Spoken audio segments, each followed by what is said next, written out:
Andito na guys si husband, kaya sabay na lang kayo pupunta ng sentrum para lakad-lakad, magdakad-lakad, tapos maya-maya, ang dami nang binili pag-uwi. So, suot lang ko ng medyas, kasi nga ito yung susuotin ko. Tadaan! Ano sa tingin nyo guys? Maganda ba? Kasi ayaw ni husband suotin ko to. Pangit daw. Binili ko to sa Shein, binili ko to sa Shein nang nasa Latvia ko. Tapos nung pagpunta ko dito ng Netherlands, nakalimutan ko siyang dalhin, kaya pinasan ko sa mama niya. And ngayon ko lang din masusuot kasi nga diba winter nun. Hindi naman galit yung suotin niya kapag winter kasi yung malamig. Kinakain niyo na yung dala ko na sandwich.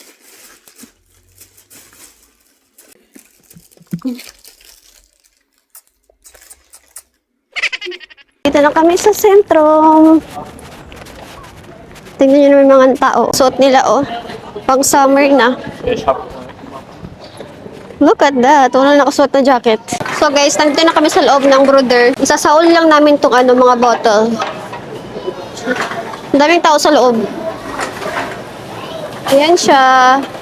Hindi ko alam kung magkano yung aabutin ng bote. Okay.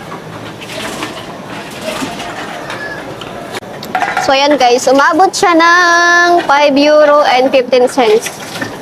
Okay, 30 cents. Pwede na naman tong ibang bili ng ng manok. Mag-start na kami mamili ng grocery. So alam niyo ba itong €5.30?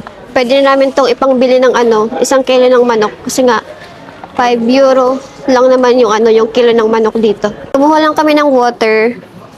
At saka si husband, namimili siya ng kanyang inumin. So, paiba ba yung iniinom niya? Either Heineken, Amstel, or di kaya yung black. Yan Hindi siya beer. Ano siya? My love, this is not a beer, right? It is a beer. It's one of the best beers in the world. This one, no? But inside the bottle, it's have the seeds, like. No, it's a ball. Kasi guys, kapag nag-open siya ng ganyang ng alak, merong ball sa loob. Tapos siya, kumbaga, sumasabog siya. Psh. Kasi yung So, punta na kami dito sa may meat area.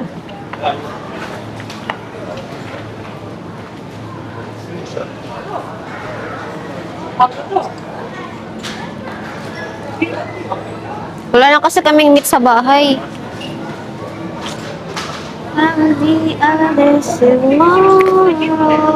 Tatry ko tong isa, hotdog. Masarap siguro to. Asan yung mas maganda? Ito yung malaki. Ito na lang. So, bibili ako nitong hotdog. So, ito yung brand niya. Meron din silang malalaki. Ito din, same lang. Malabo, I want to try this sausage. Hotdog. Let's go! And also, I want to buy this. This is what I am putting in the. Oh yeah. Then take it. Yeah. Very yummy. I learned that from Joanne. She's putting that. Yes. So, nandito tayo sa meat area. Ang lamig na sa loob. Barbecue. Malabo, that one is already ready, no? You can try this one, the middle, second. This one? Yeah, and then. No, I don't think so. Which one then? Or maybe that one. Maybe that one. Okay. Second one from the top. Bibili kami guys ng nakamarinate na barbecue para bukas. Kasi nga bukas is magba-barbecue kami sa lake. I mean sa river. Ano to? Sausawan? Sauce? Para sa marinate sa pagba-barbecue. Ang daming Yeah. Ang gaganda ng kulay My love, I noticed now they already have plenty choices. I think because it's summer, no? I think so. Napansin ko guys, ang dami nilang pagpipili ang mga iba't ibang marinade. Kasi nga, mainit na yung weather ngayon and marami na ding nagba-barbecue sa ilog. So, ayan. Bibili kami guys ng pineapple kasi itong si husband, naalala niyo dati nung nag-barbecue kami, inihaw nila yung pinya, so itatry ulit ni husband. So this one, I think it's good. Yeah. It's ready. So ayan yung mga meat na binili namin. Ang dami! Uwi na kami guys ng bahay. And ito nga pala yung binili ko sa Kruidvat na, by lab? Kruidvat? The name of the store, Kruidvat, right? Yes. Kruidvat. Kruidvat. Kasi nga, naghahanap din ako nung nireset sa akin ng doktor about sa koko ng paa ko. Hindi kami nakahanap. So, try ko maghanap sa online. Kasi sabi ng doktor, doon na kayo bumili kasi wala silang stock. So, ayun, bumili ako nitong itong Band-Aid. So, bumili ako ng Brow Hold. So, ito, sa kilay. Shiglam yung brand.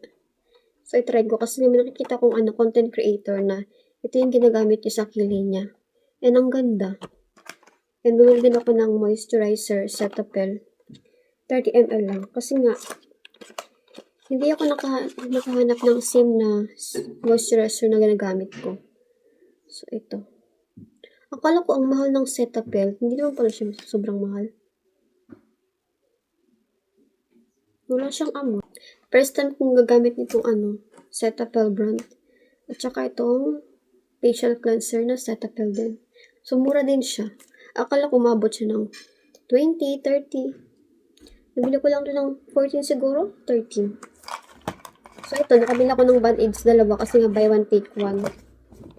So, yan lang yung binili ko. Pupunta ko guys ng mailbox kasi nga kukunin ko yung in-order ko online and kaka-deliver lang ngayon. So, ganito dito, kapag mag-order ka online, hindi nila dinideliver mismo sa bahay mo. So, either iiwan nila doon sa post office or di kaya sa mailbox. So, ayan. Let's go! So, nandito na ako guys sa baba. I-open ko lang ito. Oh, ito na yung in-order ko. Baka meron pang post. Ay, wala na. Hindi ko mag-gets. Paano nila nabuksan yung mailbox? Wala naman silang susi. So, ito na siya. Sabay-sabay natin buksan kung ano nga ba yung laman niya. Kasi yung in-order ko is silicone. Tingnan natin kung maganda ba yung quality. So, in-order ko siya kagabi sa Amazon and today dumating. Mabilis, no? One day lang. Ayoko sanang ilagay yung address namin dito kasi nga kapag nagde-deliver sila is wala kami sa bahay. So, ang ending, iniiwan nila sa post office which is malayo. Kailangan ko mag-drive ng sasakyan. So, ayan. Ito na. But this is only tempered glass. But the phone case is not yet included. I think it's separate. So, in-order ko yung tempered glass at saka screen protector. I mean, tempered glass at saka phone case. Pero yung dumating lang is yung screen protector. Hindi sila sabay. Baka bukas pa siguro yung isa. Yun pa naman yung yung iniintay ko kasi nga tsaka na yung aking tempered glass kasi yung gamit ko, yung phone case kasi nga yung phone case ko is leather. Siya nagtutuklap-tuklap na. Kasi nga nahulog yung phone ko and na-damage yung leather. And kapag, alam niyo ba yung leather, kapag nag-start na magtuklap, dire-diretso na yan. Kaya iniingatan ko yung aking leather jacket. Kasi mahal pa naman yun. 250 euro. In Philippine peso is nasa 15,000. Pinili yun sa akin ni husband. Kasi kung ako lang yung bibili, hindi ako bibili ng ganun kamahal. So, meron ng kasamang cleaning wipes. Maganda yung packaging nila, in fairness. Nakalagay din dito yung instruction. Ito may look, may lab, oh. They also include. Nice one. For the next one. But I don't know how to put that. I have two. You want? So, I have two. Hindi pa ako nakapag-try maglagay ng tempered glass sa phone ko. Kasi kapag bumibili ako ng tempered glass, pinapalagay ko na diretso. Sana hindi siya mag-bubble-bubble. Pero hindi ko pa ilalagay ngayon kasi nga, pinagpapawisan yung kamay ko. Sino dito yung pinagpapawisan yung kamay? Ako pinagpapawisan yung kamay ko at saka yung paa ko. Kaya, kapag sa Pinas, kapag naka-sleeper ako ng matagal, pinagpapawisan yung paa ko, tapos, di ba, basa na yung, yung tsinelas. Tawag dito. May lagan yung close the music. Tapos, kapag basa na yung tsinelas, madumi na yung tsinelas. Para kang tumapak sa putik. Pero sa husband, hindi siya pawisin. Ako lang yung pawisin. Sa kamay, sa paa. So, yung hinihintay ko talaga is yung phone case, pero hindi ba dumating? Sayang. Akala ko pa naman sabay. Kasi sabay ko silang in-order eh. Paglulutuan ko si Mr. ng uulamin niya. Hindi naman ako gutom. Wala siyang tinig. Pero nag-request siya, nalutuan ko siya. And kanina, bumili kami ng spare ribs sa brother. Ito siya. Kaya, magluluto ako ng kaunti. Ilalagay ko na siya sa air fryer. Kasi yung balak ko na itong, recipe is adobo. Kaso, tulungan ko siya. Kunti lang. Maybe your croquettes is also good. Maybe your croquettes also okay. So you don't want this? No, I won't. I was thinking maybe you just don't like really cooking. Yeah. But it's looking yummy. It's not so also so much big. Requested, so. Ayan, pinuto tayo. Dalawa pala itong spare ribs, hindi ko napansin. So, ayan siya.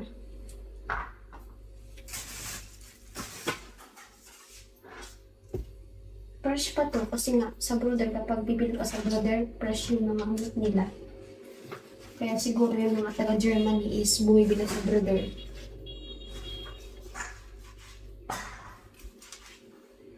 Hinugasan ko na yung ribs. Ito na siya. So, titimplahan ko lang siya. And habang nire-ready ko to, magkwenta ko sa inyo ng chika. So, ito na nga.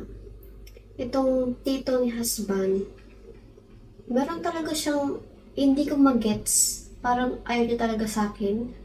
Hindi ko alam kung bakit ayaw niya sa akin para kay husband or meron siyang ibang dahilan. Pero kasi nga, matagal na nang sinasabihan si husband na baka daw iwanan ko si husband in the future kasi nga mas bata pa ako kay husband kaysa sa kanya. Ang age gap kasi namin ni husband is 15 years kaya siguro yun yung sasabi niya palagi. So, di ba na-approve na yung aking residence permit and then ibinalita ni husband yung yung good news kasi nga di ba na-approve na yung residence permit ko and then 5 years din yung pagstay ko dito sa Netherlands.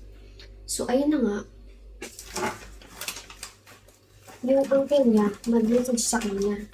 Sabi niya, nag-congrats naman siya. Sabi niya, masaya daw siya para sa amin kasi nga na-approve na yung permit ko. Pero may pahabol. Alam niyo ba yung sabi niya? Sabi niya, tingnan mo, yung asawa mo meron na ngayong residence permit tapos in-educate mo pa siya. And ngayon, mag-stay siya dito sa Netherlands ng matagal. Baka mamaya niyan is iwanan ka na lang sa ere kasi nga mas bata siya kaysa sa'yo. And tingnan niyo naman yung age gap niyo, ang layo. Yun yung palagi niyang sinasabi. Sabi niya pa. Sabi pa ng tito niya, wag mong masamain yung sinasabi ko sa'yo kasi nga ito lang yung naisip ko na possible na mangyari. Kasi nga, gets ko naman yung point niya. Kasi nga, mangyayari naman talaga yung mga ganyan. Lalo na yung may mga partner ka na mas bata sa'yo. Kasi yung iba, madali na lang kumalas, lalo na kapag matanda yung partner. Kaya yun yung sinasabi palagi ng akala sa kanya. Pero yung nakakainis lang kasi nga, look, mahigit 5 years na kami ni husband na magkasama. And kinasal na din kami. Alam niyo ba, noong first meet namin ni husband sa Pinas, nag-video call kami ng tito niya. Kasi pinakita yun ni husband sa akin. And then, mga after a days, nag-chat ulit yung tito niya sa kanya. Parang winawarningan ba siya? Kasi nga, in relationship pa lang kami nung hindi pa kami kasal ni husband. Sabi niya, ang bata daw ng girlfriend mo, baka tirahan ka lang yan. Tapos kapag tapos ka na niyang mapakinabangan, is iwanan ka na lang. Yun yung sinabi niya. Pero itong si husband, hindi siya naapektuhan sa mga pinasasabi ng tito niya. Kasi nga alam niya kung ano yung meron sa amin ni husband na hindi alam ng lahat. Kami lang talaga yung nakakaalam sa isa't isa. Medyo nakakainis lang talaga kasi nga ulit-ulit din yung sinasabi niya. Palagi niyang winawarningan si husband. Akala mo naman ang sama ng tao. Baka daw iwanan ko si husband. At pagkatapos ko daw siya mapakinabangan kasi nga di ba na-approve na yung permit ko. Baka daw iwan ko lang siya. Ganyan. Uy, hindi ko na talaga mag-gets kung ano ba yung gusto niya. Hindi ko mag-gets kung gusto niya ba talaga kami paghiwalayan? Or what? Tapos ito naman si husband, sabi niya, wag ko daw intindihin yung tito niya kasi nga, nagsiselos lang ba yun sa amin kasi nga yung relationship niya ngayon is hindi maganda. Tatlo na yung anak niya, pero hindi pa rin sila magkasundo ng girlfriend niya. Kasi nga, alam niyo ba, di ba kapag mag-partner kayo, is iisa lang yung budget niyo. And then, talagang parang isang family lang. Kasi sila, ultimo pagkakain sa restaurant, hatian sila ng bayad. Ikinipinto yan sa akin ni husband. Kapag pupunta sila ng restaurant, tapos pag uwi ng bahay, nagsisingilan sila and then nagbibilangan. Tapos, isend mo sa akin yung yung binayad ko sa'yo, ganito, ganyan. Yun yung nila. Nakakatawa, no? Dapat nga mag-sharing na lang sila. Dapat nga, hindi na sila nagaganyan kasi nga, meron na silang anak. Tapos sabi ko kay husband, tapos sinabi ko kay husband na narilin din ako kasi nga, ano ba yung point niya na panay siya sabi sa'yo? Ano ba yung gusto niyang makuha? Sabi na husband, selos lang daw. Pero kasi toxic na yung palaging ganyan, palaging nire-remind si husband na ganito, iwanan ko siya, ganyan. Hello? May 5 years na kami ni husband, tapos saka lang kung magluloko. Hindi dapat, dati pa lang, nung nasa Pinas pa lang ako, is naganap na ako ng iba, di ba? Pero meron pa din nangyayari kasi, kahit matagal na kayong in relationship o magkasama, may time talaga na yung isa magluloko at yung isa naman is hindi mag-give up na. And alam niyo ba guys, ngayon ko lang ito mag-share. Every time na pumupunta kami sa tito niya, sa bahay nila, is, iba yung trip nila sa akin. Sabi naman ni husband, ganyan lang daw sila kasi na, ganyan daw yung ugali nila. Pag pupunta kami sa bahay nila, di ba kasi dito sa Europe, madalas ito yung ginagawa kapag pupunta ka ng bahay ng friends mo or mga relatives, tapos pagdating mo sa bahay nila is nag-ayakapan or di kaya nag-handshake, sila wala, lang, hi, hello, ganun lang. Tapos pag nasa loob na kami ng bahay nila, hindi sila nakikipag-usap sa akin.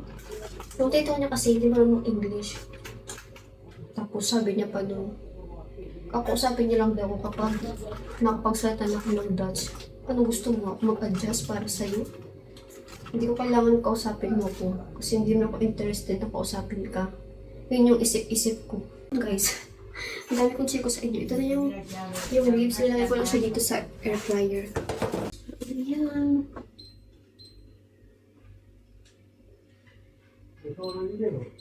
Ayun, masasabi ko talaga na hindi lang sa Pinas yung nanging alam ng mga relatives or pamilya.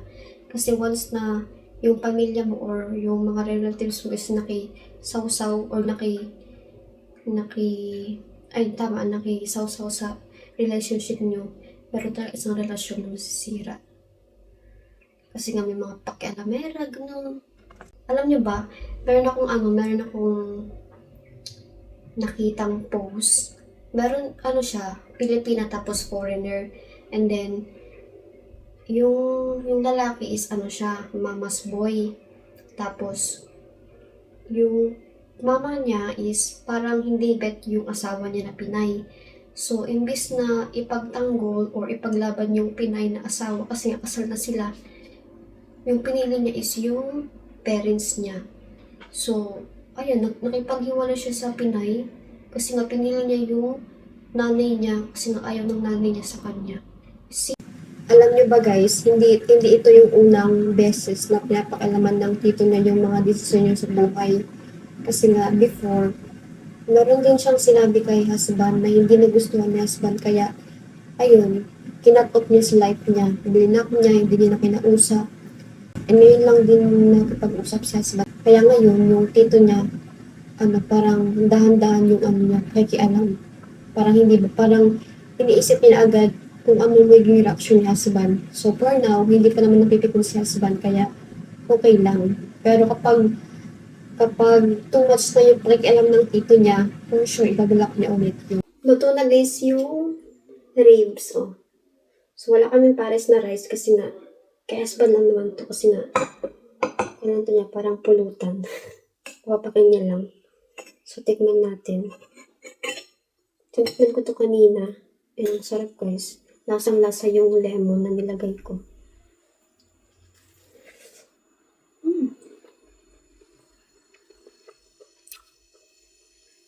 So, meron pa ako isang mahabang ribs.